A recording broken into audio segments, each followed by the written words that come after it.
ओम के नियम के अनुसार किसी विद्युत परिपथ में यदि चालक की भौतिक परिस्थितियां जैसे चालक के तार की लंबाई और चालक के तार का क्षेत्रफल न बदले तो चालक तार के सिरों के बीच उत्पन्न विभवांतर V चालक तार में बहने वाली विद्युत धारा I के समानुपाती होता है, अर्थात V समानुपाती I।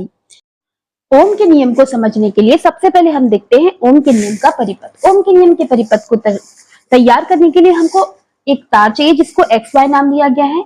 यहाँ पर हमने एक विभवांतर लगाया है, अमीटर लगाया है, कुंजी लगाया है और तार के साथ यहाँ पर एक प्रतिरोध भी लगा हुआ है। साथ में हमको यहाँ पर जरूरत पड़ेगी 4 सेलों की, 1 2 3 4 4 सेलों की। तो हम देखते हैं कि जब हमने पहला सेल लगाया था तो V का मान क्या है और I का मान क्या है, तो V बटा I का मान हमको निकालना है। क्योंकि हमने ओम के नियम से समझा है कि ओम के नियम में ओम ने क्या किया था, जैसे जैसे उन्होंने विभवांतर का मान बढ़ाया था तो उन्होंने देखा था कि विद्युत धारा का मान भी बढ़ता गया था और उन्होंने ये बताया कि विद्युत धारा ही जो विभवांतर होती है उसकी समानुपाती होती है। तो उसी के अकॉर्डिंग हम देखते हैं यहाँ V बटा I का मान निकालते हैं। तो मान के चलो इस परिपथ में सबसे पहले हमने पहला सेल लगाया, तो पहला सेल लगाने के बाद अगर V का मान आता है 0.4 वोल्ट और I का मान आता है 0.1 एम्पियर और हम जानते हैं विभवांतर को हम वोल्ट से दर्शाते हैं। तो जब हम इसका मान निकालेंगे तो यह आएगा 0.4। जब अब हम लगाएंगे दूसरा सेल लगाने पर क्या होगा, जैसे ही हम दूसरा सेल लगाते हैं अगर विभवांतर का मान आता है 0.8 वोल्ट और विद्युत धारा का मान आता है 0.2 एम्पियर तो भी V बटा I का मान आ जाएगा 0.4। अब हम जब तीसरा सेल लगाएंगे, पहला दूसरा तीसरा, तो तीसरा सेल लगाने के बाद हम देखते हैं कि विभवांतर का मान 1.2 वोल्ट होता है जबकि विद्युत धारा का मान बढ़ के हो जाता है 0.3 एम्पियर और जब हम इसको निकालते हैं तो इसका मान भी आ जाएगा 0.4। अब हम परिपथ में चौथा सेल लगाएंगे, पहला दूसरा तीसरा चौथा सेल लगाने के बाद हम देखते हैं कि V का जो मान होता है वो V का मान हमको मिला 1.6 वोल्ट जबकि विद्युत धारा का मान बढ़कर हो जाता है 0.4 एम्पियर। अब जब हम V बटा I का मान निकालते हैं तो ये फिर से आ जाता है 0.4।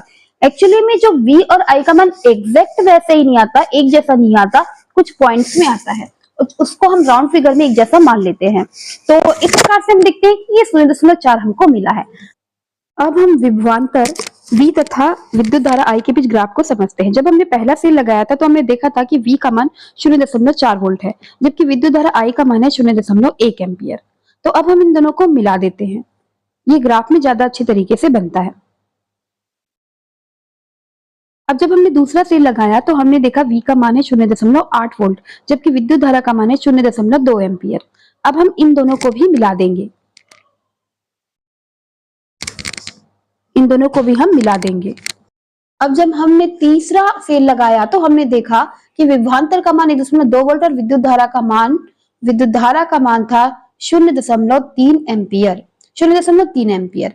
अब हम 0.3 एम्पियर, अब हम इसमें क्या करेंगे, अब हम इन दोनों को भी ग्राफ में इस प्रकार से मिला देंगे।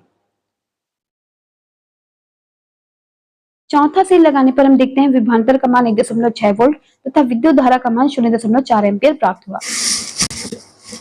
तो हम देखते बाहर जाते हैं कि जैसे जैसे हम सेलों की संख्या बढ़ाते हैं विभवांतर का मान बढ़ते जाता है, साथ ही बढ़ते जाता है विद्युत धारा का मान। तो हम यहाँ पर देखते हैं कि जैसे जैसे विभवांतर का मान बढ़ाने से विद्युत धारा का मान बढ़ता है, इसीलिए ओम का नियम कहता है कि V समानुपाती I, अर्थात परिपथ में विभवांतर का मान बढ़ाते जाएंगे तो विद्युत धारा का मान भी बढ़ते जाएगा। अब ये जो बिंदु हमको मिली है, दोनों को मिलाने पर ये जो ग्राफ में बिंदु मिली है, जब हम इसको आपस में मिलाते हैं तो हमको एक सीधी सरल रेखा प्राप्त होती है और ये सीधी सरल रेखा ये दर्शाती है कि हर बार हम जितनी बार विभवांतर का मान बढ़ाते जाएंगे, सेलों की संख्या बढ़ाते जाएंगे, साथ ही विभवांतर का मान बढ़ाते जाएंगे तो विद्युत धारा का मान भी बढ़ते जाता है। तो ओम का नियम यही दर्शाता है कि V समानुपाती I, अर्थात जैसे जैसे विभवांतर का मान बढ़ते जाता है विद्युत धारा का मान भी बढ़ता जाएगा और यही कहलाता है ओम का नियम। शॉर्टकट में मैं फिर से समझा रही हूँ। यहाँ पर हम देखते हैं हमने परिपथ तैयार किया जिसमें हमने 4 सेलों को लगाया है और एक एक करके हम सारे सेल लगाएंगे। जब हम पहला सेल लगाते हैं तो विभवांतर का मान 0.4 वोल्ट था और विद्युत धारा का मान 0.1 एम्पियर और V बटा I का मान जब हम निकालते हैं तो इसका मान आता है 0.4।